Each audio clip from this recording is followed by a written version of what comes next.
Otranto Castle. Chapter 1. Manfred, Prince of Otranto, had a son and a daughter. This one, a very beautiful 18-year-old maiden, her name was Matilda.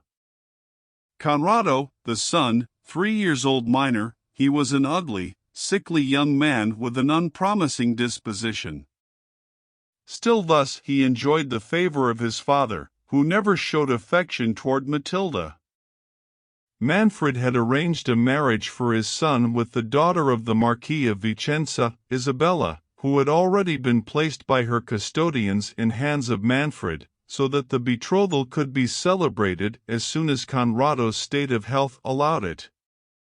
Manfred's impatience for this ceremony was noticed by his family and neighbors. The family, knowing well the severe character of his prince, he did not dare to express his reservations before his haste. Hippolyta, the wife, an affable lady, once had ventured to comment on the danger of marrying off his only son so soon, considering his young age and poor health, but never received more response that reflects on his own sterility, since he had given his husband one heir.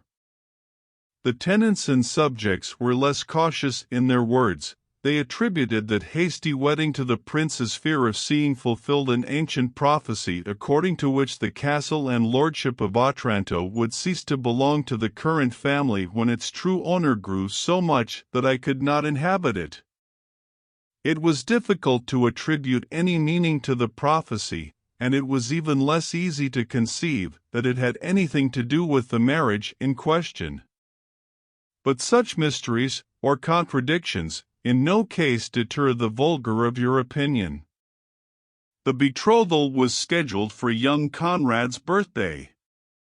The crowd gathered in the castle chapel and everything was ready for begin the divine office, when the absence of Conrad was noticed. Manfred, impatient at the slightest delay and not having observed that his son retired, he sent one of his servants to call the young prince. The servant, without even time to have crossed the patio that separated him from Conrad's chambers, he ran back, breathless, frantic, with his eyes wild and foaming at the mouth. He didn't say anything, but he pointed out the backyard. Those present were overwhelmed by terror and strangeness. The Princess Hippolyta, ignorant of what was happening, but anxious for her son, fainting. Manfred, less apprehensive than furious at the delay of the wedding and because of his domestic stupidity, he imperiously asked what was happening. His servant did not answer, but continued pointing towards the courtyard. Finally, after repeated questions, he exclaimed, "Oh, the helmet! The helmet!" Meanwhile, some attendees had run to the patio, from where a confused shout could be heard that revealed horror and surprise. Manfred, who began to be alarmed at not seeing his son, he went in person to find out about the cause of such a strange commotion. Matilda was not absent, striving to help her mother, and Isabella stayed for the same purpose, and also to avoid show impatience for the bride and groom, towards whom, in truth, he felt little keen. The first thing that caught Manfred's eye was a group of servants trying to lift something that seemed to him to be a pile of black feathers. He looked without believe your eyes. "What are you doing?" exclaimed Manfred angrily. "Where is my son?" "O Lord!" replied a torrent of voices. "Prince! Prince! The helmet! The helmet!" Impressed by these lamentations and fearing he knew not what, he advanced hurriedly. But what a vision for the eyes of a father!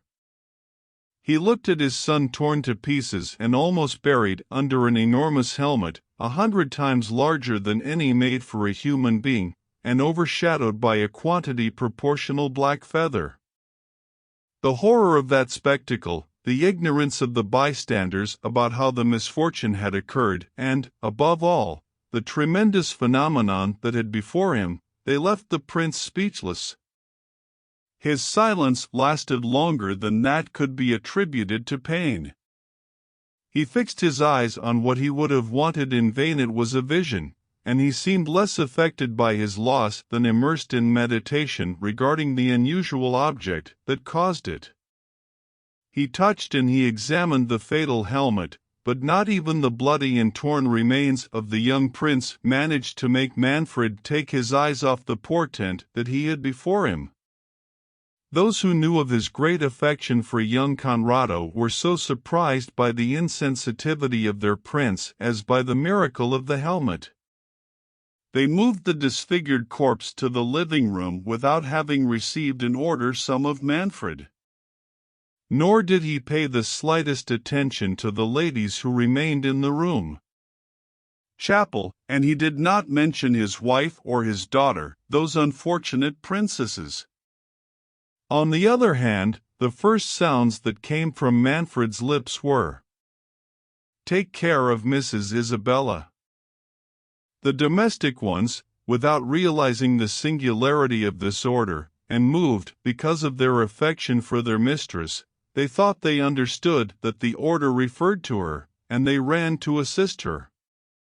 They took her to her room more dead than alive and indifferent to all the strange circumstances he had heard, except the death of his son.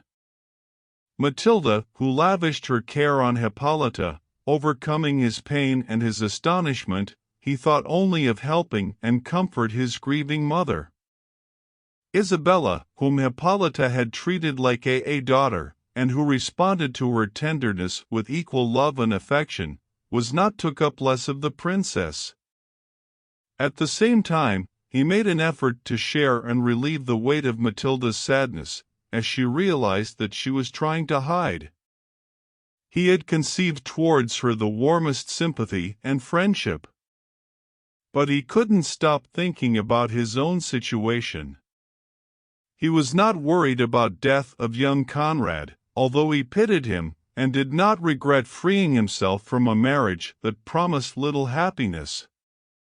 Both for the consort she was given destined as by Manfred's severe temperament which, although distinguished by kind treatment, terrified her because of his cruelty towards princesses as affable as Hippolyta and Matilda. While the ladies were carrying the unfortunate mother to her bed, Manfred he remained in the courtyard, contemplating the threatening helmet, without noticing the crowd that the unusual event had gathered around him. The few words he spoke were limited to questions about whether anyone knew about where that came from. Nobody could give him the slightest information. However, as the phenomenon seemed to be the only object of his curiosity, the rest of the spectators soon shared this curiosity, and their conjectures turned out to be as absurd and improbable as the lack of precedents of the catastrophe. In the midst of these meaningless conjectures, a young man peasant, whom the rumor had attracted from a nearby village, observed that the miraculous helmet was exactly the same as the one that appeared on the statue black marble of Alfonso the Good, one of its former princes, which is kept in the church of San Nicholas. "Villain! What are you saying?" exclaimed Manfred, coming out of his trance with a storm of anger, and grabbing the young man by the neck. "How do you dare to utter that disloyalty? You will pay for it with your life." The spectators, who understood so little the cause of the fury princely like the rest of what they had seen, they did not know how to interpret this new circumstance.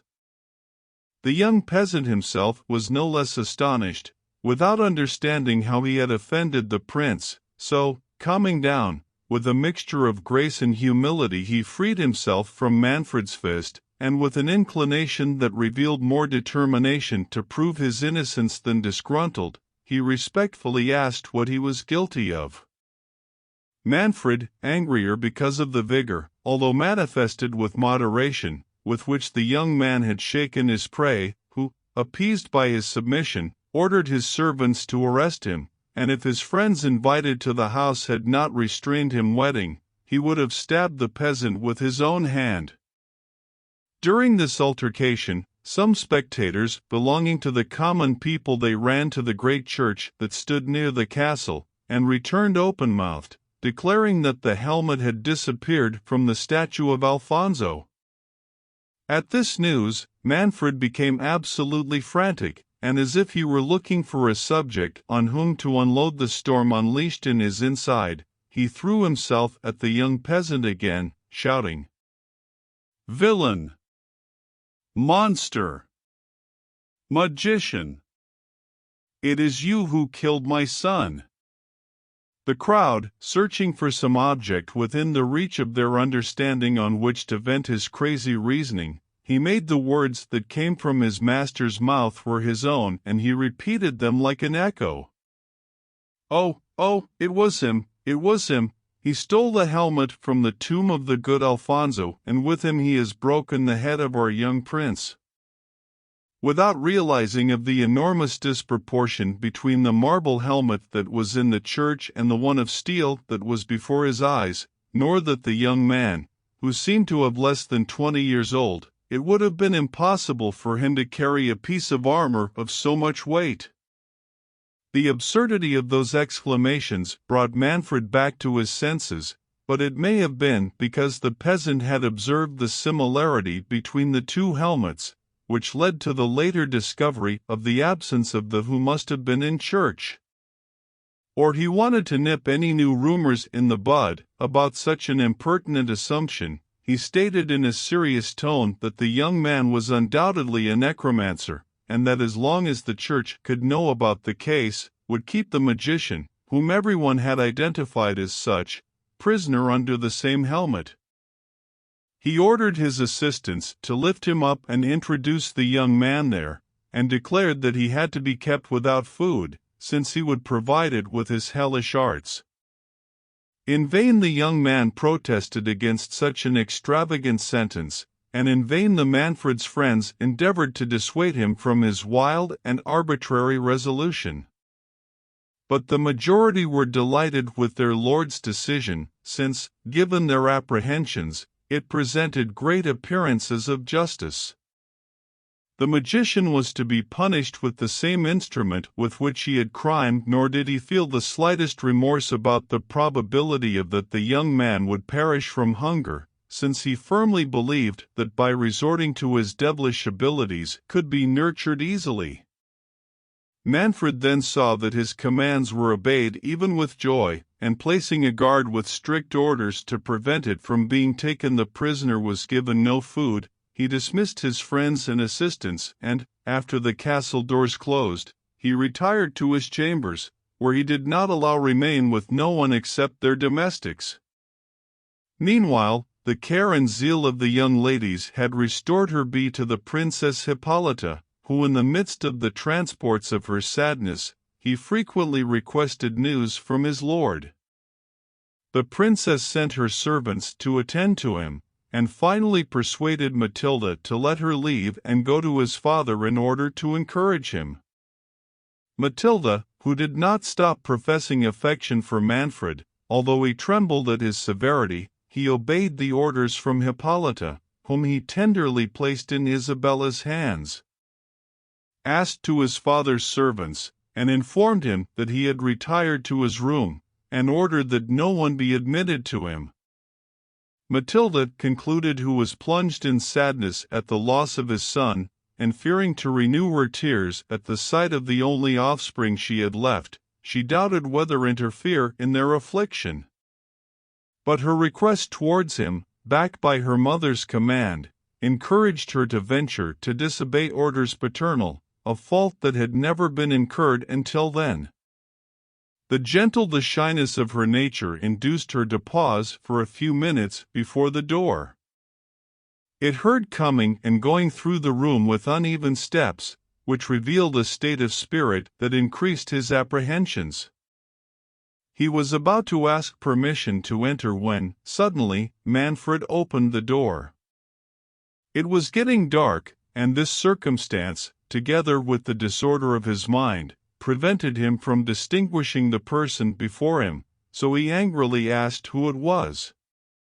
Matilda answered, trembling, "Dear father, it is I, your daughter." Manfred hastily retreated and shouted, "Go away, I don't want a daughter." And turning abruptly, he slammed the door in front of the terrified Matilda. She was too used to her father's impetuosity to dare a second intrusion. When he had recovered a little from effect of such a bitter reception, he dried his tears, in order to prevent his vision inflicted an additional stab wound on Hippolyta, which he asked in the more anxious terms about Manfred's health, and how he bore the loss. Matilda assured him that she was fine and that she was coping with her misfortune with virile strength. "But you won't let me see him?" Hippolyta asked sadly. "Don't I will allow my tears to mix with yours and let the sorrows of a mother be poured out on the chest of their lord? Or are you deceiving me, Matilda? I know how much Manfred loved his son. Will not the blow be too strong for him? Don't you has sunk? You don't answer me. Ah, I fear the worst. Lift me up, my maidens, I want to see my lord. Take me to him instantly, then he is dearer to me than my own children." Matilda motioned to Isabella to prevent Hippolyta from getting up, and both adorable women used their gentle violence to stop and calm to the princess, when a servant of Manfred arrived and informed Isabella that her master wanted to talk to her. "With me!" Isabella exclaimed. "Go," said Hippolyta, encouraged by her lord's message. "Manfred can't stand the sight of his family. Believes you less affected than what you are and fear the impression of my sorrow. Comfort him, dear Isabella, and tell him that I will contain my anguish rather than add it to yours." It was dark. The servant who led Isabella preceded her with a torch. When they arrived at Manfred's room, who was pacing impatiently through the gallery, he hastened to say, "Take that light and go." He then impetuously closed the door, collapsed on a bench next to the wall, and invited Isabella to sit next to him, who obeyed, shaking. "I have sent for you, madam," he began, but stopped, imprisoned, apparently, of great confusion. "My sir." "Yes, I have sent for you for a matter of great importance, continuous dash. Dry your tears, young lady, you have lost your promise by a cruel fate, yes, and I have lost hope in my lineage. But Conrad was not worthy of your beauty." "How, my lord?" Isabella replied, "Do you suspect that I am less sorry than I should? My duty and my affection would always have." "Think no more of him," interrupted Manfred, "was a creature sickly and weak, and perhaps heaven has taken him away so that I would not trust the honors of my house to such a fragile foundation. Manfred's lineage requires numerous supports. My stupid affection for that boy blinded my eyes, but better this way. In a few years I hope to have reasons to rejoice at the death of Conrad." Isabella's astonishment was indescribable. At first, he believed that the pain had darkened Manfred's judgment. He then thought that that stranger speech was intended to set him up. He feared that Manfred had perceived his indifference towards his son. Consistent with that idea, he replied, "My God, sir, do not doubt my affection." He wore his heart on his hand. "I would have dedicated all my care to Conrado, and whatever the fate that awaits me, I will always be faithful to his memory and will consider as my parents to your highness and to the virtuous Hippolyta." "Damn Hippolyta!" exclaimed Manfred. "Forget about her from this moment, as I do. In short, madam, you have lost a husband unworthy of your charms, who will now be better served. Instead of a sickly boy, you will have a husband in the prime of his years, who will know how to value your beauty and that he can expect a large offspring." "Ah, my lord, my mind is too heavy with the recent catastrophe has befallen your family, to think of another marriage. If my father returns and it pleases him, I will obey, as I did when I consented to give my hand to your son. But until that return allow me remain under your hospitable roof and dedicate the melancholy hours to relieve the affliction of you, Hippolyta, and the beautiful Matilda." "A moment ago," said Manfred in an angry tone, "I asked you not to you would name that woman.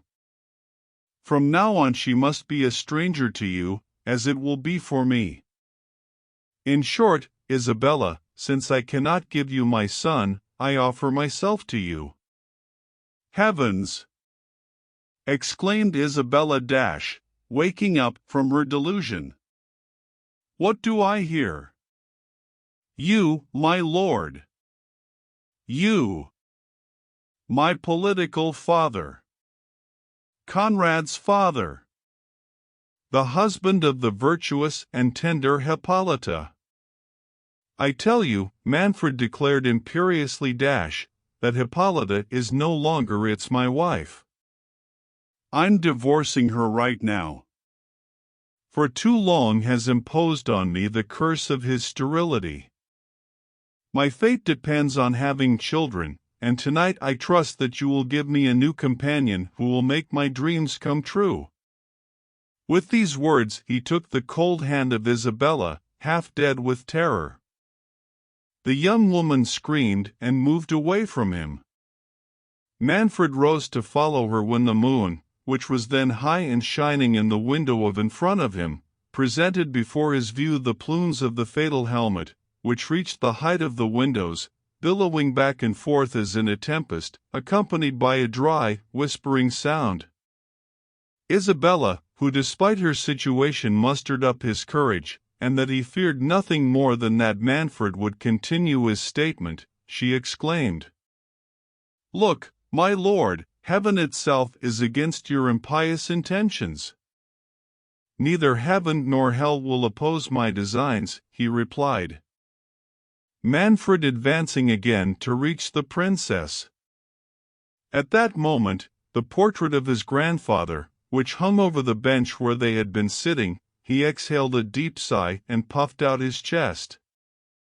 Isabella, with his back to the painting, he did not notice the movement or know where it came from the sound, but he stopped and said, as he went to the door, "Listen, my lord. What noise is that?" Manfred, undecided between the flight of Isabella, who had now reached the staircase, and his inability to take his eyes off the painting, which was beginning to move, he had advanced a few steps after the young woman, but without stopping looking back, to the portrait. He then saw him leave the painting and descend to the pavement with a serious and melancholic gesture. "I am dreaming?" exclaimed Manfred, stepping back. "Or is it that the demons have ganged up against me? Speak, infernal spectre! And if you are my grandfather, why do you also conspire against your troubled descendant, who are you paying such a high price for?" Before he could finish the sentence, the vision sighed again and signaled to Manfred to follow her. "Guide me!" cried Manfred. "I will follow you to the abyss of perdition." The spectre advanced calmly, but sadly, towards the end of the gallery, and entered a room on the right-hand side. Manfred accompanied him to short distance, full of anxiety and horror, but determined. When I was going to enter in the room, an invisible hand closed the door violently. Prince, gathering his courage, he tried to kick the door open, but it resisted their most extreme efforts. "Since hell will not satisfy my curiosity," said Manfred, "I will use the human means at my disposal to preserve my lineage. Isabella not will escape me." The lady, whose decision had given way to terror the moment, abandoned Manfred, and continued his flight towards the bottom of the stairs. There he stopped, not knowing where to direct his steps, or how to escape. Of the prince's impetuosity. "I knew that the castle gates were closed, and that there were guards in the courtyard." Her heart urged her to go next to Hippolyta and warn her of the cruel fate that awaited her, but had no doubt that Manfred would go there in search of him, and that his violence would incite him to double the injury he intended, giving free rein to his passions. Time would perhaps allow the prince to reflect on the horrible purposes that he had conceived, or gave rise to some circumstance that favored the young woman, if at least for that night she could avoid the hateful purposes of Manfred. But where to hide? How to escape the persecution I would infallibly subdue her throughout the castle? While such thoughts crossed quickly through his mind, he remembered an underground passage that had led from the vaults of the castle to the church of St. Nicholas. I could reach the altar before being arrested, because she knew that not even violence of Manfred would dare to desecrate the sanctity of the place. And if no other was offered means to free herself, she was determined to lock herself forever between the consecrated virgins, whose convent was adjacent to the cathedral. With this resolution, he took a lamp that was burning at the foot of the stairs, and ran towards the secret passage. The lower part of the castle was covered by several intricate cloisters, and it was not easy for someone so anxious to find the door that opened to the cavern. A terrible silence reigned in those subterranean regions, except, from time to time, some draughts of air that hit the doors that she had crossed, and whose hinges, when creaking, projected their echo through that long labyrinth of darkness. Each murmur produced new terror in him, but he feared even more to hear the angry voice of Manfred urging his servants to chase her. He advanced without making noise, to the extent that his impatience allowed him, although he often stopped and pricked up his ears to know if they continued. At one of those moments, he thought he heard a sigh. A tremor shook her and took a few steps back. He thought he heard someone walking. Her blood ran cold. She deduced that it was Manfred. All the ideas crossed her mind that horror would be able to inspire. She lamented his hasty escape, which exposed her to the prince's wrath in a place where her screams would not be able to attract someone to your aid. But the sound did not seem to come from behind. If Manfred knew where she was, he should have followed her. She was still in one of the cloisters, and the footsteps he heard were too clear to come from the place where she had passed. Encouraged by this reflection, and hoping finding a friend in anyone other than the prince, he was preparing to advance when a door that remained ajar at some distance, towards the left, it opened smoothly. But before her lamp, which she raised, could discover who had opened that door, the person in question it retreated hastily when she noticed the light. Isabella, who was discouraged by the slightest incident, doubted whether continue. The fear that Manfred inspired in she surpassed any other terror. The very circumstance of a person evading her gave her a certain audacity.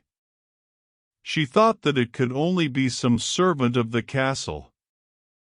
For his kindness, the young woman had never made enemies, and the conviction of their own innocence fueled their hope that, unless they obeyed the prince's order to look for her, the servants would help her rather than prevent his escape.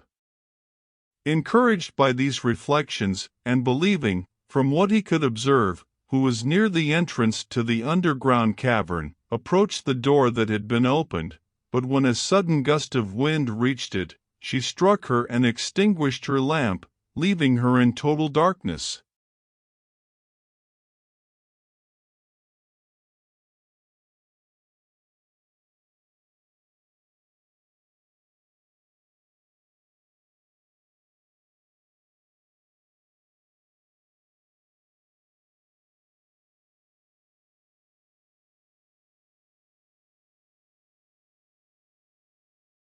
Words cannot describe the horror of the princess's situation.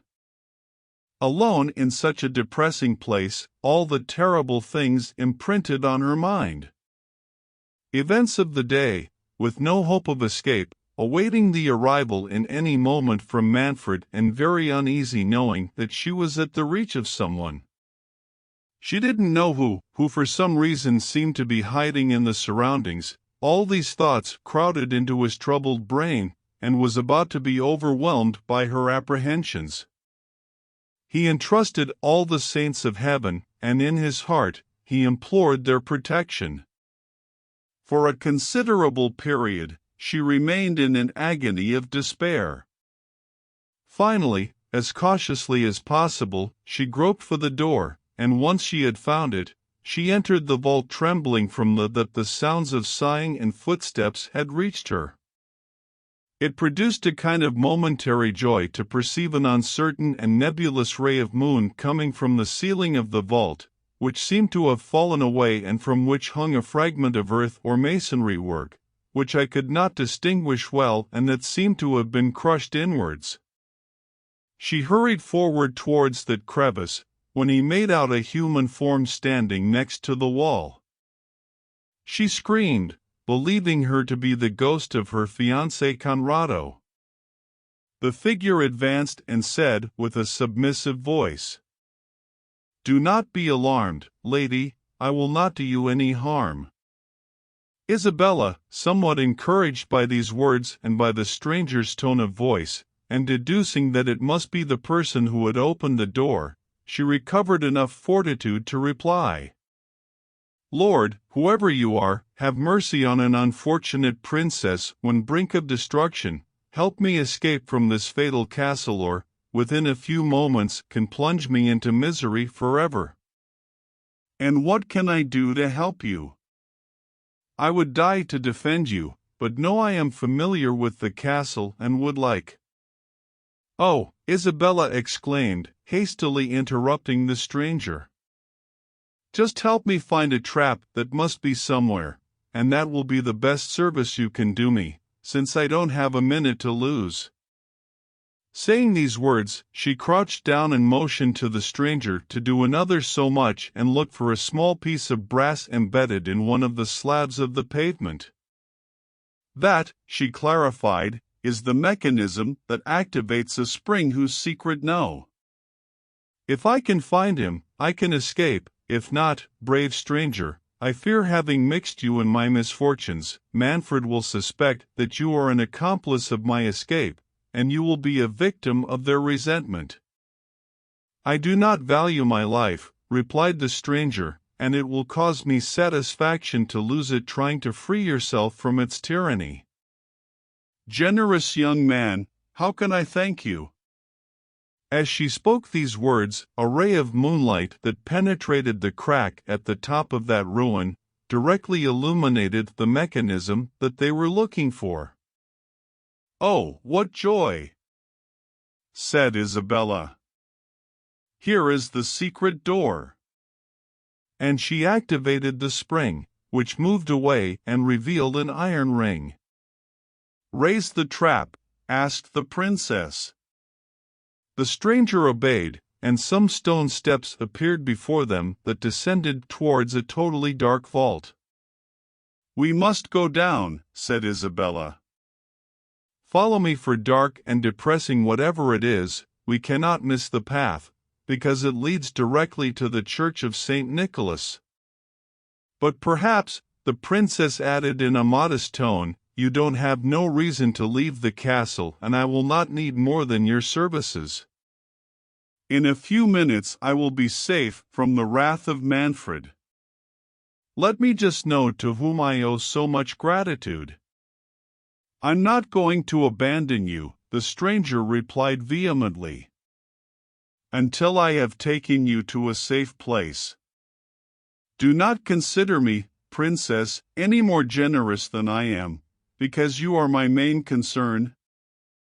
The stranger was interrupted by a sudden rumble of voices seemed to be approaching, and it didn't take them long to catch these words. "Don't talk to me about necromancers. I tell you that she must be in the castle, and I will find her despite the enchantments." "Oh Jesus!" Isabella exclaimed. "It's Manfred's voice. Hurry up or we are lost. And close the trap behind you." Saying this, she descended the steps hastily, and the stranger, as he prepared to run after her, let the trap slip from his grasped hands, fell, and the spring closed. He tried in vain to open it, as there was no observed the way Isabella activated the mechanism, and had no time to do tests. Manfred heard the noise of the trap falling, and guided by the sound, he hurried in that direction, followed by his servants, provided with torches. "It must be Isabella," Manfred exclaimed before entering the vault. "He escapes through the underground passage, but he can't have gone far." What was the prince's surprise when, instead of Isabella, the light of the torches revealed to him the young peasant whom he believed confined under the fatal helmet. "Traitor! How did you get here? I thought you were a prisoner above, in the yard." "I am not a traitor," replied the young man in a defiant tone, "nor am I responsible for your thoughts." "Presumptuous villain! Do you dare provoke my anger? Tell me, how did you escape from up there?" "You have bribed your guards, and they will answer for it with their lives." "My poverty," said the peasant calmly, "will exonerate them. Although they are the executioners of a tyrant's wrath, remain faithful to you, and very willingly they carry out your unjust orders." "Are you bold enough to challenge my revenge? But the torture will force you to tell the truth. Tell me, I want to know who your accomplices are." "That was my accomplice," the young man responded, smiling and pointing to the ceiling. Manfred ordered the torches to be raised, and saw that one of the cheek pieces of the enchanted helmet had sunk to the pavement of the patio, when the servants dropped it on the peasant. He broke the vault and opened a crack through which the peasant slipped a few minutes before Isabella will find it. "Did you go down there?" Manfred asked. "Over there," the young man confirmed. "And what noise was that I heard when I entered the cloister?" "A door knocked." "I heard it as well as you." "What door?" Manfred inquired impatiently. "I am not familiar with your castle. It's the first time I've entered in it, and this vault is the only part of its interior where I have been." "Well, I'm telling you," Manfred insisted, trying to find out if the young man had discovered the trap, "that I heard the noise here, and they heard it too, my servants."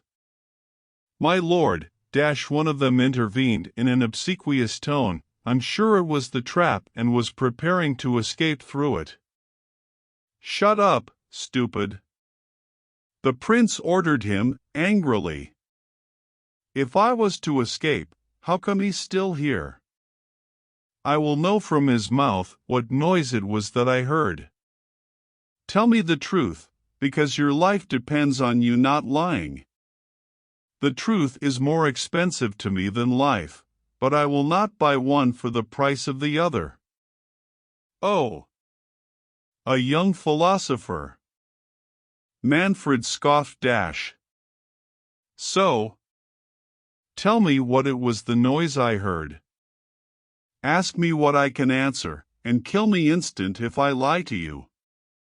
Manfred, whose impatience increased before the firmness of courage and indifference of the young man, he exclaimed, "Well then, truthful man, answer, was it the fall of the trap that I heard?" "It was."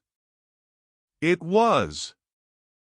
And how did you know there was a trap here?" "I saw the brass plate in the moonlight."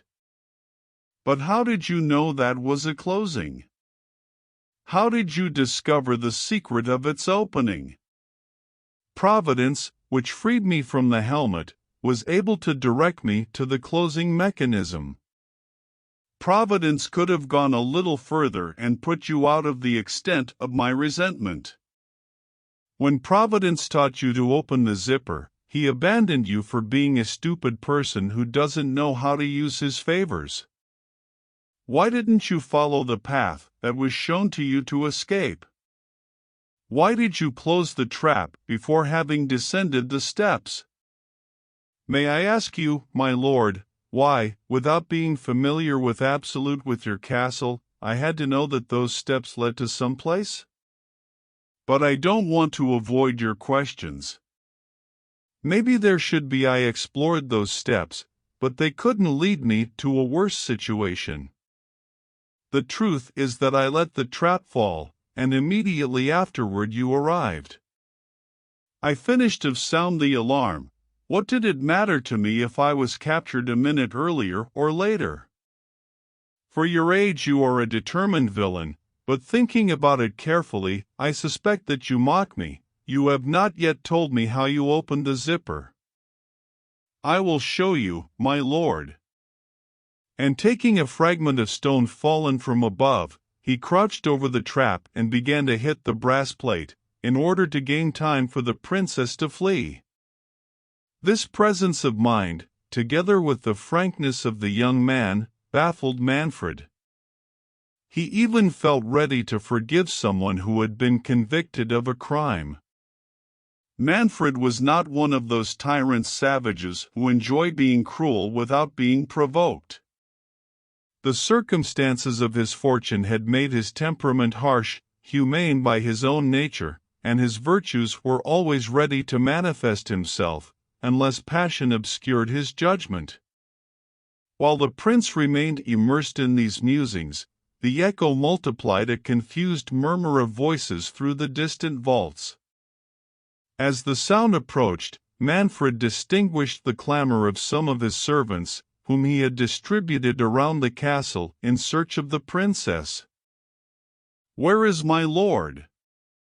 they called. "Where is the prince?"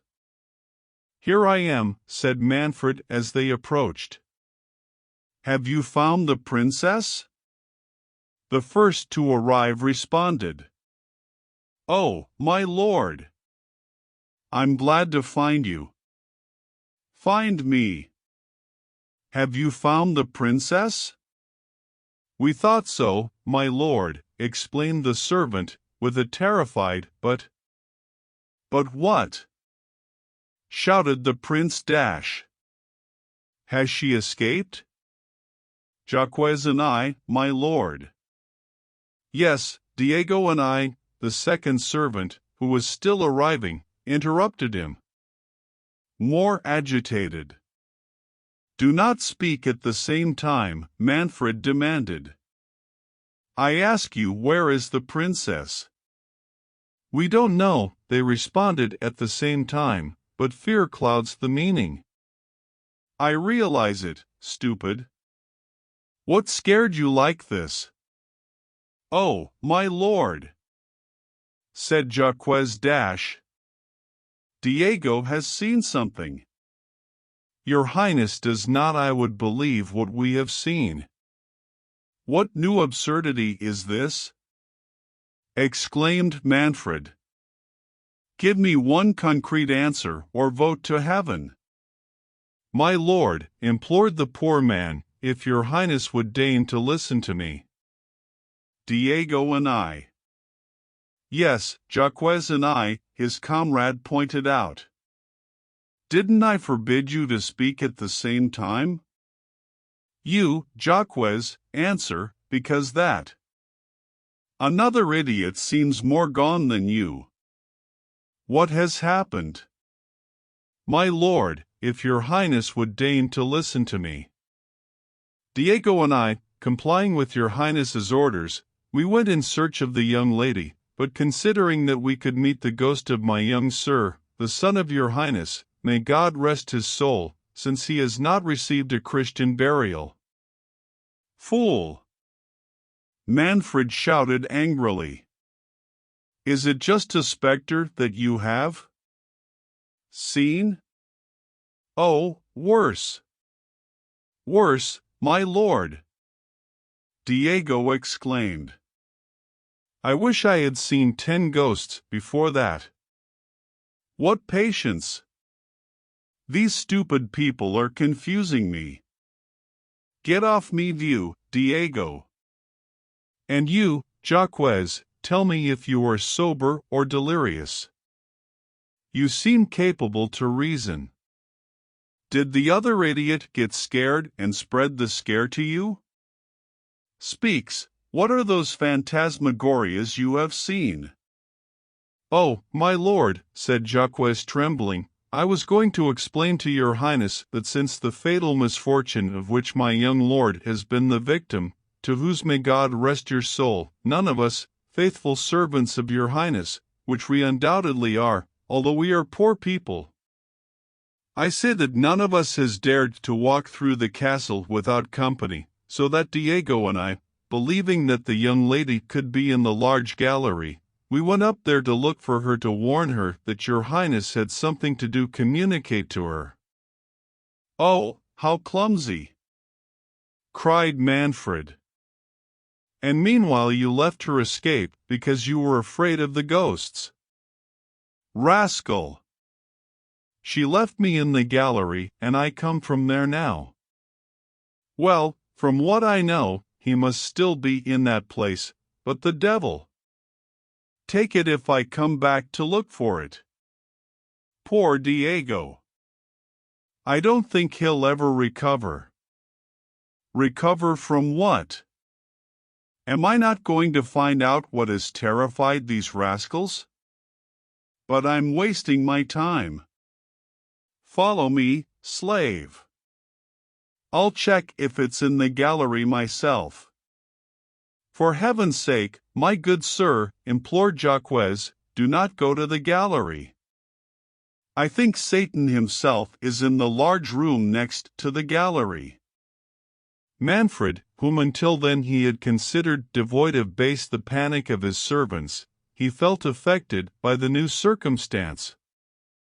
He remembered the appearance of the portrait and the sudden slam of the door at the end of the gallery. With an uncertain voice he asked, upset, what was in the large room. My lord, Jacques answered, when Diego and I went to the gallery he went ahead, because he claimed to be braver than me. When we arrived we didn't see anyone. We looked under benches and stools, and still saw no one. Were all the paintings in place? Manfred asked. Yes, my lord, but it did not occur to us to look behind them. Good, good. Keep going. When we reached the door to the large room, we found it closed. And you couldn't open it? Oh, yes, my lord, but I wish heaven had not permitted it. He opened it, Diego, not me. He showed great audacity and wanted to enter, ignoring my advice. I will never open a closed door again. Don't digress. Manfred ordered him, trembling. Tell me what you saw in the large room when you opened the door. I, my lord, saw nothing. I was behind Diego, but I heard the noise. Jacques, Manfred warned in a solemn tone, tell me, I conjure you to it. For the souls of my ancestors, what did you see and hear? It was Diego who saw it, my lord, not me. I only heard the noise. Just Diego opened the door, screamed and ran. I imitated him and asked him, "Is it the spectrum?" "The spectrum," Diego answered me. "No, no," and they bristled. "The hair, I think he is a giant. Clad in armor, for I saw him foot and part of the leg, and they were as big as the helmet that is on the yard." As I spoke these words, my lord, we heard something move violently, and the creaking of armor, as if the giant will lift. From what Diego explained to me later, he believes that the giant was lying down, since his foot and leg were lying on the pavement. Before we could reach the end of the gallery, we heard the door of the large room knocking behind us, but we did not dare to turn to check if the giant was following us. Now that I think about it, we should have heard it if he had chased us. But for heaven's sake, my good sir, send for the chaplain to exorcise the castle, because it is surely delighted. "Oh, oh, we beg you to do it," all the men hastened to exclaim. "Servants, or we will be forced to abandon your highness's service." "Let there be peace, Cretans, and follow me. I'm going to find out what it all means." This. "Us, my lord?" they shouted in unison. "We would not go up to the gallery nor for all the income of your highness." The young peasant, who had remained silent, now spoke. "Will your highness allow me to try this adventure?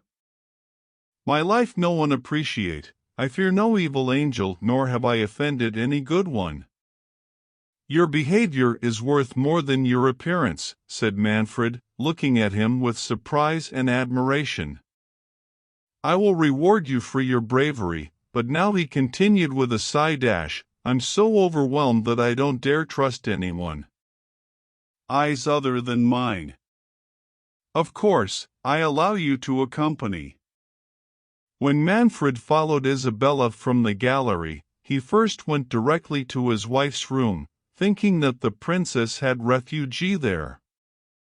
Hippolyta, who knew his steps, rose, moved by the longing and affection, to receive his lord, whom he had not seen since death of his son.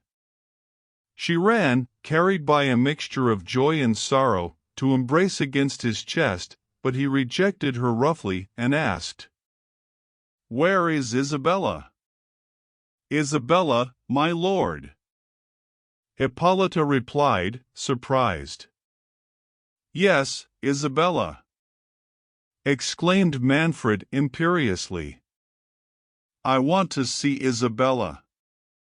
"My lord," Matilda intervened, sensing the impression that the behavior father had produced in his mother. "We have not seen her since your highness called her to his room." "Tell me where it is," the prince insisted. "I don't want to know where he was." "My good sir," said Hippolyta, "your daughter tells you the truth. Isabella left us to answer your call, and since then she has not returned. But calm down, my good sir, retire to rest, because this unfortunate day has altered you. Isabella will attend to your orders tomorrow." "What? So, do you know where it is? Tell me straight away." "Well, no, I want to lose a moment." And addressing his wife, "And you, woman, order your chaplain to appear before me immediately." "I suppose," said Hippolyta calmly, "that Isabella has retired to her bedroom. She is not used to staying up so late." "My gracious sir, let me know what has disturbed you to this extent. Has he offended you, Isabella? Don't bother me with questions, and tell me where he is. Matilda will call her." "Sit down, my lord, and regain your strength usual." "What, you are jealous of Isabella, and that is why you want to be present in our interview?" Holy heavens, my lord! What does your highness mean? You will know in due time, replied the cruel prince. Send me to your chaplain and wait here for my orders. With these words he ran out of the room in search of Isabella, leaving the ladies perplexed with his words and his frenetic behavior, lost in conjecture about what I was thinking. Manfred was now returning from the vault, accompanied by the peasant and a few servants whom he had forced to follow him. He climbed the stairs without stopping until he reached the gallery, at the door of which he found Hippolyta and her chaplain. When Diego was fired by Manfred, he headed directly to the princess's chambers to tell her, alarmed, what had happened.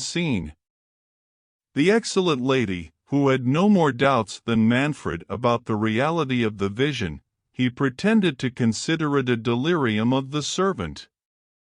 But wanting to preserve his lord of an additional impression, and prepared by a whole series of sorrows so as not to tremble for any more, he decided to make the first sacrifice, if fate had marked that hour for its destruction.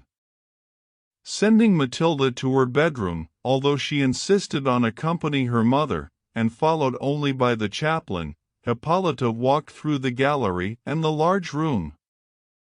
Now, with a serene soul as I had not felt since many hours ago, he met his lord and assured him that the vision of the gigantic leg and foot was a fable, no doubt an impression made in the minds of his servants by fear and the dark and gloomy hour of the night. She and the chaplain had examined the room and found everything in its order.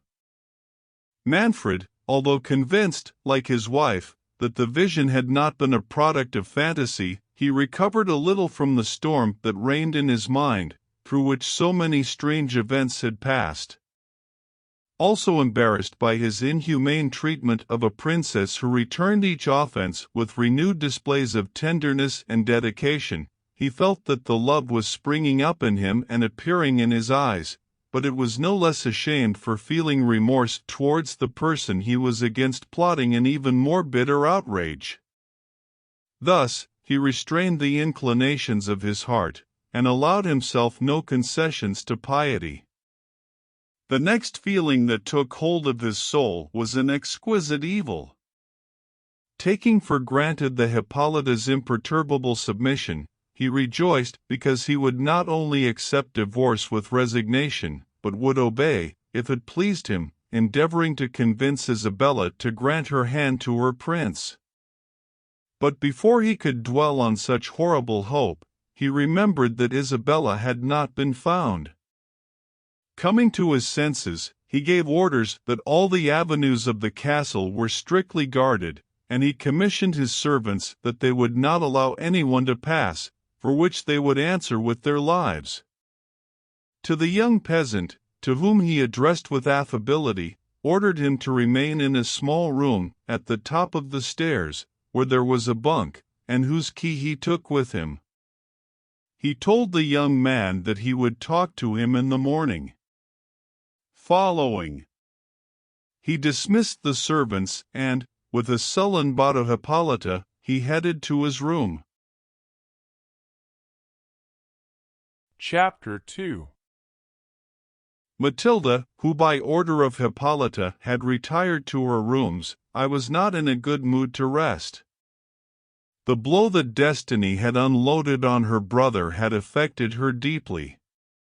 He was surprised not seeing Isabella, but the strange words spoken by her father, and the dark threat to his wife the princess, accompanied by his actions more furious, had filled the gentle mind with terror and alarm. She anxiously awaited the return of Bianca, a young maid who served her, to the who had sent to find out where Isabella was. Bianca did not take long to appear and informed his mistress of what she had learned from the servants, that Isabella had not been found anywhere. He explained the young man's adventure peasant, discovered in the vault, with many naive additions to the incoherent stories from the domestics. He referred mainly to the leg and the gigantic foot seen in the gallery room.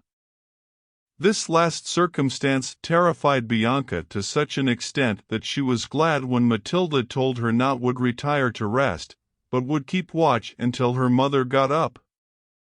The young princess was lost in conjectures about Isabella's escape and about Manfred's threats to her mother. "But what urgent matter would lead you to summon the chaplain?" Matilda asked. "Do you intend to bury my brother privately in the chapel?" "Oh, ma'am, I already guessed it. Since you have become her heir is impatient to get married, he has always longed to have more children, and now he imagines wishing to have grandchildren. I am convinced, madam, that finally I will see you as a bride.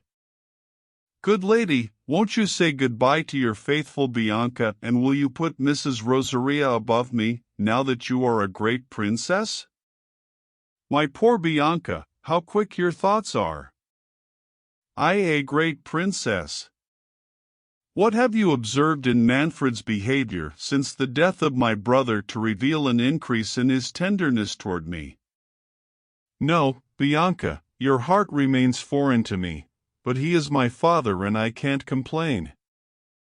If she heaven closes my father's heart to me, it more than pays for my few merits with the love of my mother." "Oh, that dear mother!" "Yes, Bianca, that's why I sadden Manfred's angry temper. I can stand your rudeness towards me, but it hurts my soul when I witness his unjustified severity towards my mother." "Oh, madam, all men treat their wives like this when they get tired of them. But you congratulated me when you believed that my father intended to arrange from me. I will consider you a great lady, whatever happens. I don't want you lock yourself in a convent, as you would like and would have done if you had not prevented your mother, my lady, who knows that a bad husband is better than be without a husband. Heavens! What's that noise? May Saint Nicholas forgive me. I was joking. It is the wind that whistles between the battlements of the tower. Above, you have heard it hundreds of times." "No, there was nothing wrong in what I said. It is not a sin to talk about the marriage. So, madam, as I was saying, if my Lord Manfred would offer a handsome young prince as a wife, you will bow to him and you will tell him that you prefer to take the veil." "Thank heaven I am not in such danger. You know how many requests my father has rejected of my hand. And you think he, like an obedient daughter, right, madam? But suppose that tomorrow morning he summons you to the great hall of the advice, and there you find, next to him, a kind young prince, with great black eyes, a clear white forehead and manly curls as if they were sprouting from a fountain. In short, madam, a young hero similar to the portrait of the good Alfonso who is in the gallery, before whom you sit for hours to contemplate it." "Do not speak lightly of that painting," Matilda interrupted, sighing. "I know that the adoration with which I look at that painting is unusual, but know I am in love with a colored surface. The character of that virtuoso prince, the veneration that my mother has inspired in me towards her memory, the prayers that I don't know why he taught me to recite at his grave, all of this has convinced me that, for one reason or another, my destiny is linked to something related to that character." "My God, madam! And how could that be?" "I have always heard that your family had no relationship with his, and I certainly couldn't understand why my lady, the princess, sends you a cold morning or a humid evening to pray at his tomb. He does not appear as a saint in the almanac. If you must pray, why not allow you to address our great Saint Nicholas?" "I pray to him to find a husband." Maybe my mind would be less confused if my mother explained to me the reasons, but it is the mystery with which he proceeds that inspires me. I don't know how to say it. Since he never acts on a whim, I'm sure there is some fatal secret deep down. No, I know what it is about. In the agony of his grief for the death of my brother, he uttered some words that scared me a lot. Oh, dear lady, what did you say? No. If a parent lets out a few words that they would rather not have pronounced, a son should not repeat them. As. Did you regret what you said? You can certainly trust me, lady. Yes, in regards to my little secrets, if I have them, but not in those of my mother. A child should not have eyes or ears except for what sent his father. Of course, you were born to be a saint, lady, and no one can resist your own vocation. In the end you will end up in a convent. But my Lady Isabella, she would not be so reserved with me. She allows me to talk to her about men, young people, and when a handsome knight came to the castle, he confided to me his desire to that your brother Conrad resembled him.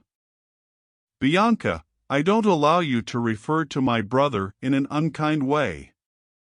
Respectful. Isabella has a cheerful character, but her soul is as pure as her virtue. He knows your penchant for idle talk, and perhaps he has at one time or another fed to ward off melancholy, and thus alleviate the loneliness in which my father it keeps us. Santa Maria! Bianca exclaimed, standing up. Dear lady, don't you have you heard anything? This castle is undoubtedly haunted. Shut up and let's listen. I think I heard a voice, but it must have been an illusion. I guess you've infected me with your terrors. Of course, ma'am, said Bianca, on the verge of crying cause of anguish. I'm sure I heard a voice. Does anyone occupy the room below? No one has dared since the great astrologer, the tutor of your brother, he hanged himself there. Surely, madam, that your ghost and that of the young man prince have gathered in that room. Heavens! Let's run to the chambers of your mother. Do not worry. If they are souls in pain, we can alleviate their sufferings asking them. They do not have to cause us harm since we have not insulted. And if they wanted to, would we be safer in a room than another? Hand me my rosary. We will pray and then we will address them. Oh, dear lady, for nothing in the world would I talk to a ghost. As soon as he had spoken these words, they heard the window of the room open. Small downstairs room. They listened attentively, and within a few minutes, they thought they heard a person singing, but they did not understand his words. It can't be an evil spirit, the princess said in a low voice. He is undoubtedly one of ours. Open the window and we will recognize the voice. I don't dare, madam. You're very stupid, Matilda reproached her, gently opening the window. But the noise that the princess made was heard by the person who was below, which stopped singing. Is there anyone down there? Asked the princess. If there is, let him speak. Yes, answered an unknown voice. Who is it? A stranger. What stranger? How have you arrived at such an unusual hour, when all the castle doors are closed? I am not here by my will, answered the voice, but excuse me, madam, I have disturbed your rest. I was unaware that anyone heard me. Sleep and forgive me. I have left an uncomfortable bed and have come to spend the tedious hours contemplating the beautiful proximity of the morning, impatient to leave this castle. Your words and your tone, Matilda observed, reveal melancholy. If you are unfortunate, I pity you. If poverty afflicts you, let me know. I will entrust the princess, whose beneficent soul always goes out of its way for the afflicted, and will help you. Of course, I am unhappy, admitted the stranger, and I don't know which is wealth, but I do not complain about the luck that heaven has given me. I am young and healthy, and I am not ashamed to earn my living. But do not believe me proud nor think that I disdain your generous offers. I will remember you in my prayers, and I will pray that blessings will be showered upon you, your grace, and upon your noble lady. If I sigh, it is for others, not for me. I know who it is, ma'am, Bianca whispered to the princess. With surely it is the young peasant, and by my faith he is in love. That lovely adventure. Let's question him, ma'am. He does not know you, and takes you for one of my Lady Hippolyta's maids. Aren't you ashamed, Bianca? The princess reproached her. That right do we have to penetrate the secrets of this young man's heart? Seems virtuous and frank, and tells us that he is unfortunate. Do they grant you those circumstances any ascendancy over him? Are we worthy of your trust? My God, lady, you know little about love. Lovers, don't they experience greater pleasure than talking about their loved ones? And you want to make me a peasant's confidant? Well, let me talk to him, Bianca said. Although I have the honor of being a lady of your highness, I have not always occupied such a position elevated. Furthermore, if love levels the ranks, it also raises them. I feel respect for any young man in love. Shut up, silly. Although he said that he was unhappy, there is no point in that to deduce that he is in love. Think about everything that happened today, and tell me if there are no other misfortunes than those caused by love. Stranger, added the princess, if the culprit of your misfortunes is not you, and the remedy falls within the possibilities of Princess Hippolyta, I pledge on her behalf to protect you. When you leave this castle, look for Father Jerome, a saint, in the convent next to the church of San Nicholas, and tell him your story until where you see fit. He won't fail to inform the princess, which is like a mother to all those who need her help. And now goodbye. It is not appropriate for me to continue a conversation with a man at such an hour unusual. May the saints protect you, gracious lady. But, if a poor stranger without any merit can dare to beg for one more minute of attention. Lucky me, the window hasn't closed. Can I formulate a question?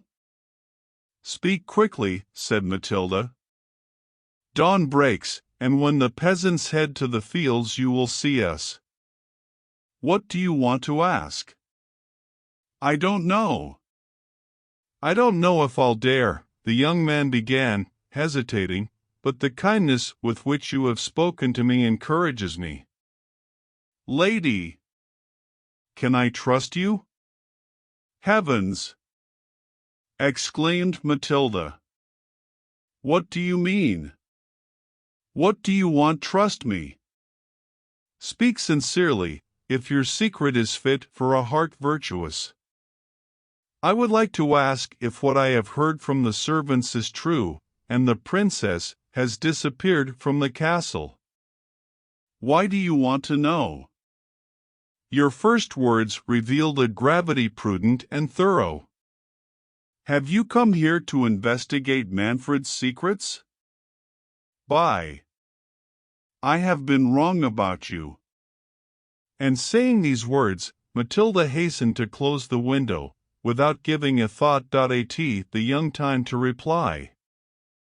I would have been more prudent, the princess said to Bianca, in a somewhat hard let you talk to that peasant. His curiosity is similar to yours. It is not my place to argue with your Highness, but perhaps I would have asked more appropriate questions than the ones you have deigned to ask direct him. Oh, without a doubt, you are a very discreet person. May I know what would you have asked? Often a spectator sees the game better than those who participate in it. Does your Highness believe that your question about my Lady Isabella was the result of pure curiosity? No, ma'am. There is more to that than what you notice, the high personalities.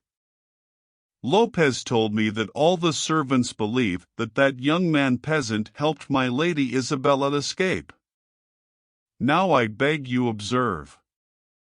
You and I know that my Lady Isabella was never very excited about your brother the prince.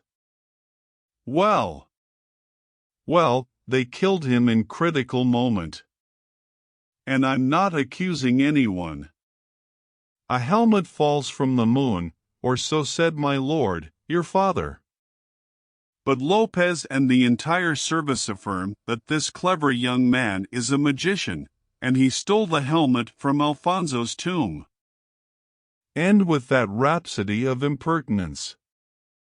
No, ma'am, please. But it is very strange that my Lady Isabella disappeared that same day, and that young sorcerer will be found with the trap. I do not accuse anyone, but if the death of my young lord had been natural. Don't you dare doubt, don't entertain the slightest suspicion of the purity of my dear Isabella. Pure or not pure, she is gone. They find a stranger that no one knows. Yourself questioned him, he told you that he was in love, or that he was unhappy, which is the same. He admitted that his misfortune was due to someone else's cause, and who is unhappy for another if he does not love him. And he rushes to ask innocently, poor thing, if my Lady Isabella has disappeared. Surely your observations are not completely unfounded. The Isabella's escape surprises me, and the curiosity of that stranger is very strange, but Isabella has never hidden a thought from me. That's what he told you, to get your secrets out of you. But who do you know, madam, if that stranger is a prince in disguise? Come on, lady, let me open the window and ask you some questions. No, I will do them myself. If he knows anything about Isabella, he won't be worthy of her keep talking to him. They were about to open the window when they heard the bell ringing in the postern of the castle, to the right of the tower where Matilda was. That he dissuaded the princess from resuming conversation with the stranger. After a moment of silence, the princess said to Bianca, I am convinced that whatever the cause of the flight of Isabella is not due to any unworthy reason. If that stranger had anything to do with it with the case, she must be satisfied with his fidelity and his value. I have observed that the young man's words were permeated with an uncommon pity. No, did it seem that way to you too, Bianca? He did not speak like a ruffian. His phrases were typical of a well-born man. I told you, lady, that I was sure he was a prince in disguise. But if he helped her escape, how do you understand that he will accompany you on your escape? Why expose yourself unnecessarily and recklessly to my father's resentment? As far as that goes, if he could get out from under the helmet, then he will find ways to escape your father's wrath. I can't fit the slightest doubt that he carries any talisman with him. You fix everything with magic. But a man who is related to infernal spirits do not dare to use the tremendous and holy words that he has pronounced. Have you not observed with what fervor he committed himself to entrust me to heaven in your prayers? Yes, Without a doubt Isabella was convinced for his piety. "You praise me for the mercy of a young man and a damsel who are plotting to escape." "No, no, my Lady Isabella is not the one you thought. Of course, in your company used to sigh and raise their eyes, because they know that you are a holy, but as soon as you turned your back, you're wrong about her. Isabella is not a hypocrite, she has an adequate sense of devotion, but he never feigned a vocation of which lacked. On the contrary, he always fought against my inclination to the cloister, and although I recognize that his disappearance is a mystery that confuses me, because seems to contradict our friendship, I can't forget the selfless affection with which he always opposed my taking the veil. I wanted to see myself married, although my dowry would mean a reduction in the assets of the children I had with my brother. Out of consideration for her I will lend credit to this young man farmer." "So, do you think there is any link between them?" While Bianca was speaking, a servant came running into the room and announced that Mrs. Isabella had been found. "Where?" Matilda asked. "It has been accepted as sacred in the Church of San Nicholas. The Father himself, Jerome, has brought the news, and now he is below, with your Highness." "Where is my mother?" "In his room, lady, and he calls you." Manfred rose at dawn and went to his chamber. Hippolyta, to ask him about Isabella. While questioning her, it was announced that Geronimo requested to speak with him. Manfred, without suspecting the reason for the presence of the friar, and knowing that Hippolyta used him for her charities, he ordered him to pass, with the purpose of leaving them alone and continuing his journey. "Search for Isabella." "Do you want to see me or the princess?" Manfred asked. "Both," answered the holy man. "Mrs. Isabella." "What's wrong?" Manfred hastened to interrupt him. "It's next to the altar of St. Nicholas." "Well, it's not Hippolyta's business," Manfred decided, confused. "Come on to my room, father, and tell me how you got there." "No, my lord," replied that good man with firmness and authority which impressed even the determined Manfred, who could not help but admire Jerome's virtues, typical of a saint. "My order is for both of us and, with the permission of your Highness, in the presence of both of you I will inform you. But first, my lord, I must ask the princess if she knows the reason why Lady Isabella will leave your castle." "By my faith, not," replied Hippolyta. "Does Isabella attribute to me complicity?" "Father," Manfred said, "with all due respect to your sacred ministry, here I am the sovereign, and I am not going to allow a priest interfering in the affairs of my house. If you have something to say, wait for me in my room. I am not in the habit of supporting my wife aware of the secret affairs of my states. They are not a woman's thing." "My lord," said the holy man, "I do not meddle in the secrets of the families. My role is to promote peace, not to encourage divisions, in preaching repentance and teaching men to dominate his stubborn passions. I forget your Highness's uncharitable observation, but I know my duty, and I am the minister of a prince more powerful than Manfred. Listen to him who speaks through my mouth." Manfred trembled with rage and shame. Hippolyta's containment does not he hid his astonishment and his impatience to know what all this would lead to, and his silence showed his respect for Manfred.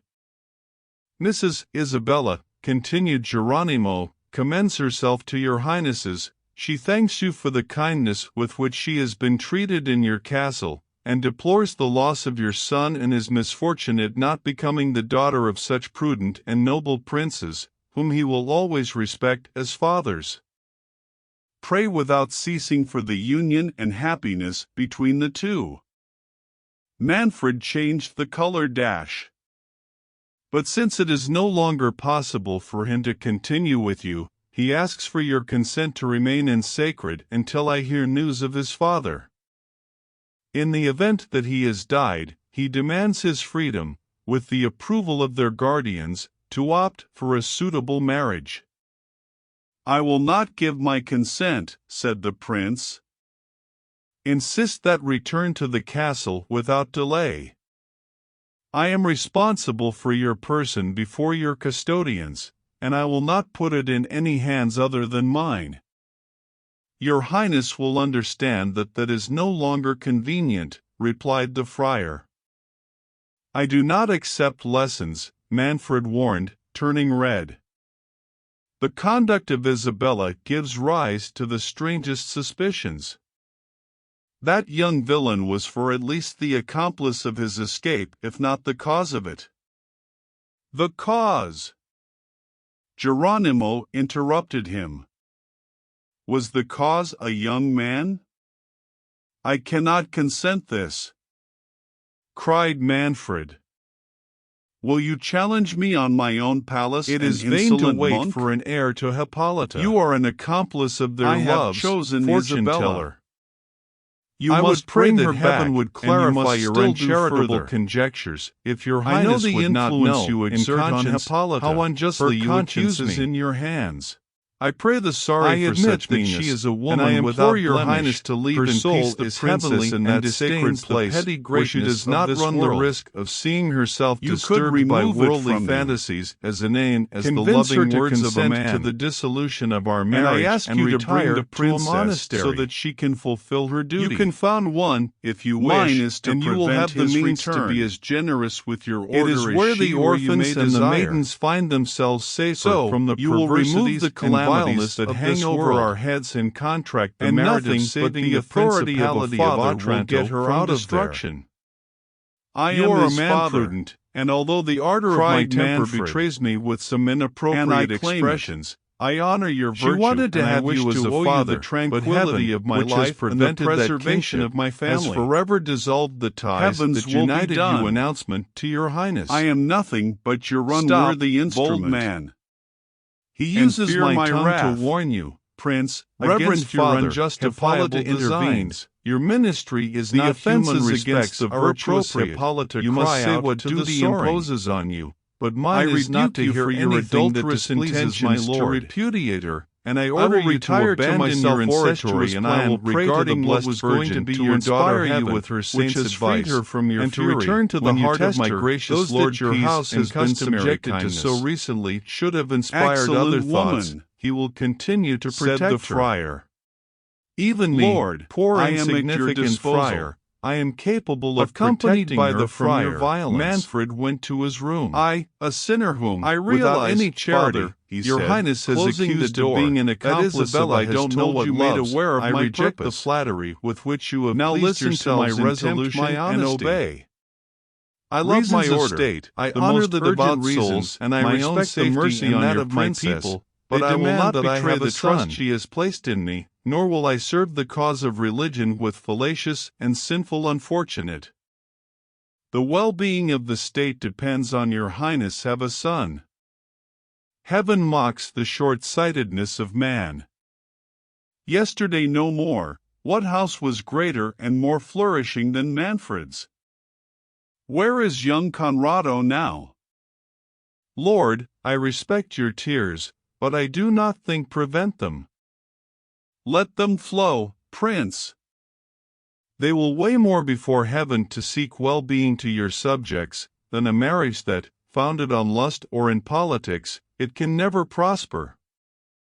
The scepter, which has passed from the line of Alfonso to you, cannot be protected by a union that the Church never will allow. If it is the will of the Almighty that the name of Manfred perish, resign yourself, my lord, to his decrees. And then you will deserve a crown that they will never be taken from you. Come, my lord, I take pleasure in that sadness. Let's go back next to the princess. He is not aware of your cruel intentions, and I am not intending to alarm her. You have already seen with what gentle patience, with what loving efforts listened and refused to hear the extent of your guilt. I know that he wishes to embrace you and assure you of his unalterable affection. Father, you are mistaken about my compunction. It is true that I honor the virtues of Hippolyta. I think she is a saint, and I would like, for the salvation of my soul, strengthen the bond that united us. But Father, you don't know what bitterest of my sorrows. For some time now I have had scruples about the legality of our relationship. Hippolyta is fourth related to me degree. It is true that we obtained dispensation, but I have been informed that she was promised to another, and this weighs on my heart. To this state of union, I illegally impute the proof that has fallen on me with the death of Conrado. Free my conscience from this burden, dissolve my marriage and complete the meritorious task that your divine exhortations have begun in my soul. How hurtful was the anguish that the holy man felt when he realized the attitude of the obstinate prince. He feared for Hippolyta, whose ruin he saw determined, and also considered that if Manfred gave up on recovering Isabella, his impatience to have a child would push him towards another woman who perhaps he would not be so insensitive to the temptation of princely rank. For a few moments, the good friar remained immersed in his thoughts. Finally, considering that the delay gave him some hope, he thought that the most sensible course of action would be to prevent the prince from despairing of recovering Isabella. He knew he could count on her, due to his affection for Hippolyta and the aversion that he had expressed towards the intentions of Manfred. He would therefore support their purposes until the church struck down his censure's divorce. With this idea, and as if impressed by the scruples of the prince, he finally said,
"My lord, I have been pondering what your highness has said. If in truth, the reason for your repugnance towards your virtuous spouse is scruple of conscience, far be it from me to try to harden your heart.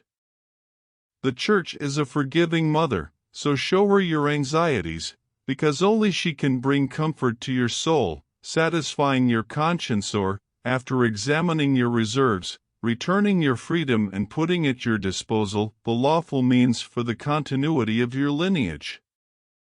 In this case, if Mrs. Isabella consented. Manfred, convinced that he had imposed himself on the holy man, or that his previous outburst had been nothing more than a tribute to appearances, he felt very joyful at that sudden turn, and repeated the most generous promises if he achieved his purpose thanks to the friar's mediation. The well-intentioned priest allowed himself to be deceived, fully determined to thwart his plans instead of supporting them. "As we now understand each other," said the prince, "I hope, Father, that you will be pleased at one point. Who is the young man we found in the vault? He must have been an accomplice in Isabella's escape. Tell me the truth, is it your lover, or is he the intermediary of another's passion? I have often suspected Isabella's indifference towards my son. 1,000 circumstances crowd together in my mind to confirm that suspicion. She herself understood it so well. While we were talking in the gallery, he anticipated and justified herself, citing Conrado's coldness. The friar, who knew nothing about the young man except what the princess, he did not know what had become of him. Without reflecting enough on the impetuosity of Manfred's temper, he thought it would not be amiss to sow the seeds of jealousy in his mind. They could bring him more usefulness forward, so that the prince would distrust Isabella, if he continued to insist on that union, or to distract their attention towards wrong directions. Then he would devote his thoughts to an illusory intrigue, which would prevent launching into a new chase. With this unfortunate policy, responded in such a way that Manfred was reaffirmed in the belief that there had been some relationship between Isabella and the young man. The prince, whose passions they needed little fuel to ignite, he felt enraged at the thought. What the friar suggested. I will get to the end of this intrigue, he shouted, and, abandoning abruptly to Jerome, ordering him to remain there until his return, he ran to the great hall of the castle and ordered the peasant to appear. "You bold impostor!" exclaimed the prince as soon as he saw the young man. "What about your vaunted sincerity now? Were Providence and the light of the moon that discovered the closure of the trap? Tell me, brave boy, who are you and how long have you known the princess? And take care of respond with less deceit than last night, or the torture will tear your true." The young man, understanding that his participation in the flight of the princess, and deducing that nothing he said could benefit or harm her, responded, "I am not an impostor, my lord, nor do I deserve those opprobrious words. I answered each of the questions that your highness asked me last night with the same sincerity with which I will speak now. And not for fear of your tortures, but because my soul abhors falsehood. I ask you to repeat the you ask, my lord. I am willing to give you the satisfaction I can. You already know my questions, and you just want to save time in order to prepare an evasion answer. Who are you? How long have you known the princess? I am a farmer from the neighboring village, and my name is Teodoro. The princess found me last night in the vault. Previously there had never been seen. I can believe you as much or as little as I please. But I want to hear your own version before considering its veracity.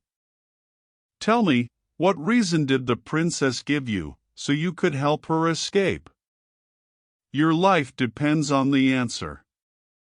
He told me that he was on the verge of destruction, and that if he could not escape of the castle, within a few moments he would be in danger of becoming a miserable forever. And with such a fragile foundation, with the reasons of a foolish girl, did you risk my anger? I do not fear the anger of any man when a woman in distress put under my protection. During this interrogation, Matilda was heading to Hippolyta's room. At the upper end of the hall where Manfred was, there was a gallery of wooden with barred windows, through which Matilda and Bianca were going to pass. To the hearing his father's voice, and seeing the servants gathered around him, he stopped to see what it was about.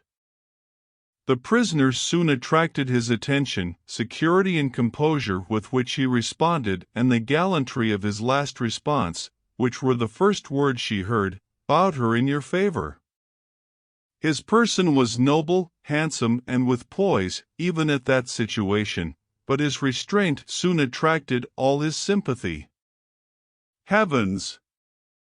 Bianca, said the princess in a low voice, am I dreaming? No, is that young man the living portrait of Alfonso's painting in the gallery? He could not continue, because his father's voice increased in pitch with each word. This bravado surpasses your previous insolence. You will already experience anger that you have dared to disdain. Seize him and tie him up. The first news that the princess of their champion will be that they have beheaded him because of him. The injustice you commit to me, said Teodoro, convinces me that I did well to free the princess from your tyranny. I hope you are happy, whatever my luck.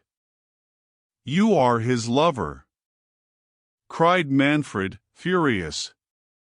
A peasant in a trance death does not express those feelings. Tell me, reckless boy, who you are, or the rack will tear your secret from you. You have already threatened to kill me, despite having told you the truth. If that is all the encouragement I can hope for from my sincerity, I don't feel tempted to further satisfy your vain curiosities. So, you don't want to talk? No. Take him out to the patio. Right now, I want to see his head separated from the body. Matilda fainted upon hearing these words. Bianca started shouting, Help! Help! The princess is dead. At these words, Manfred stood up and asked what was happening. The young man peasant, who had also heard them, was horrified, and asked anxiously the same.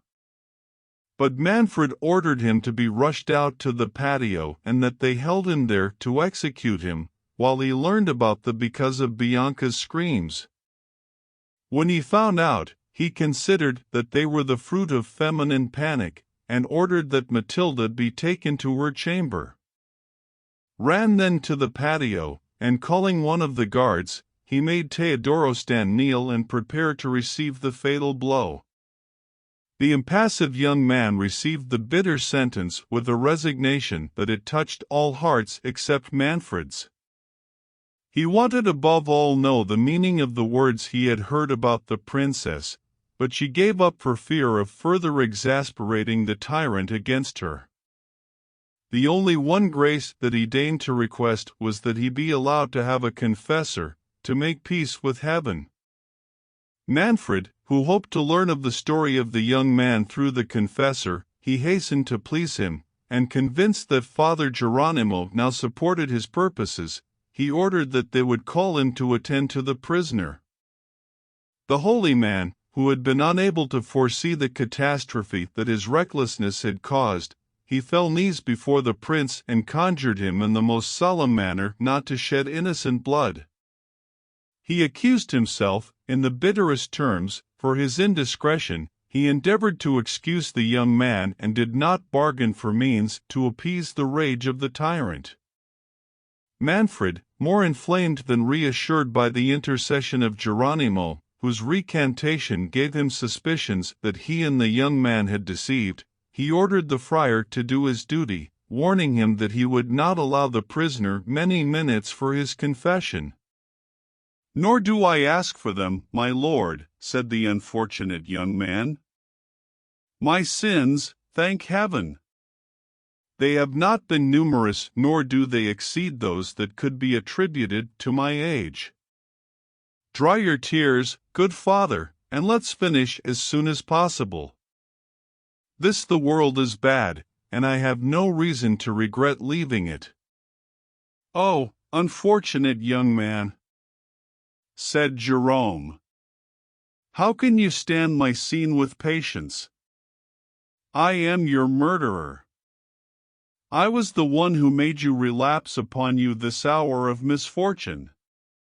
I forgive you with all my soul, as I hope that heaven forgives me. Hear my confession, Father, and give me your blessing. How can I prepare you for your transit? You cannot save yourself but forgiving your enemies, and can you forgive this wicked man?" "I can and I do." "And doesn't this move you, cruel prince?" asked the friar. "I sent for you to confess it," replied Manfred harshly, "not so that you would intercede for him. First you biased me against him, may his blood be on your head." That's it. The holy man admitted, tormented by sadness. "You and I will never expect to go where this blessed young man will go. Let's finish," Manfred urged. "I will no longer be convinced by whimpers of priests than the screams of women." "How?" said the young man. "Is it possible that my fate has caused what I have heard? Is the princess in your power again? All you do is remind me of the cause of my anger. Get ready, because this is your last moment."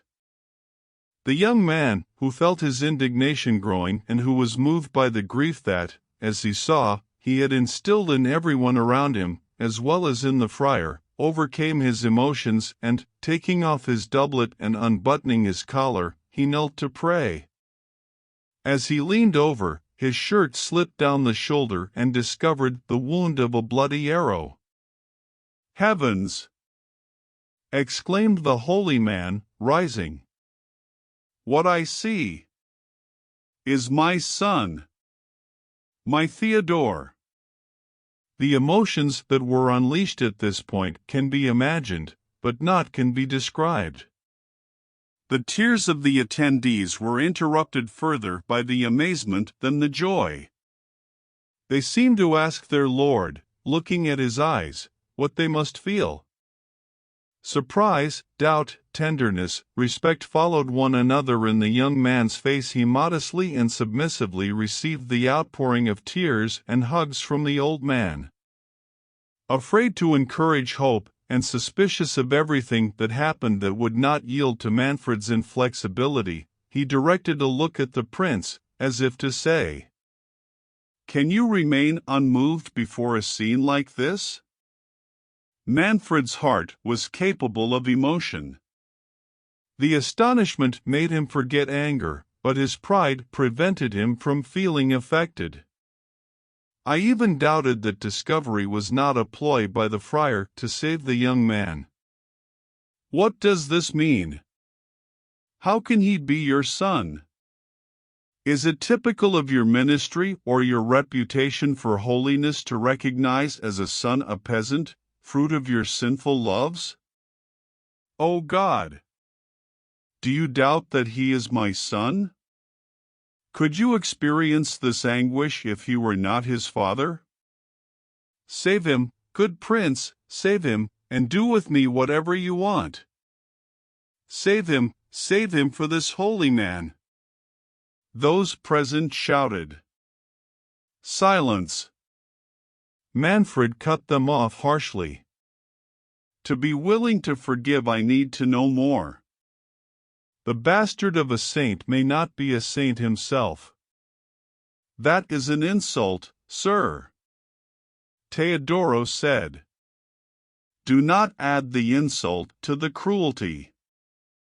If I am the son of this venerable man, although I am not a prince like you, the blood that runs through my veins."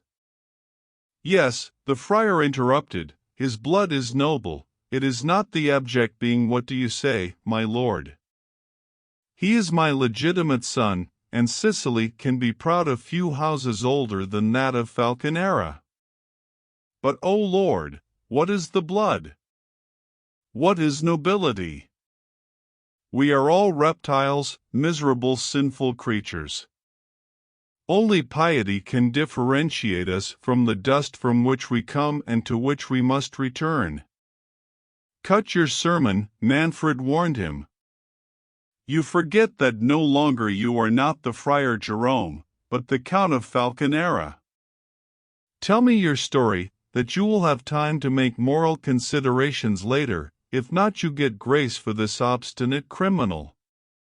"Mother of God!" exclaimed the friar. "Is it possible that my lord can deny a father the life of his only, long-lost son? Arrest me, my lord, mock me, cause me affliction, accept my life for his, but save my son. Can you now feel what it is like to lose an only child?" Manfred said, "A few hours ago you preached resignation to me, my house. If destiny I wanted it that way, I had to perish. But the Count of Falconera—" "Oh, my lord, I confess to having offended you, but do not aggravate the sufferings of an old man. I am not proud of my family, nor do I believe in such vanities. It is nature that prays for this boy. It is memory of the beloved woman who gave him birth." "Has she, Teodoro, died?" "His soul has been with the blessed for a long time," replied Theodore. "How?"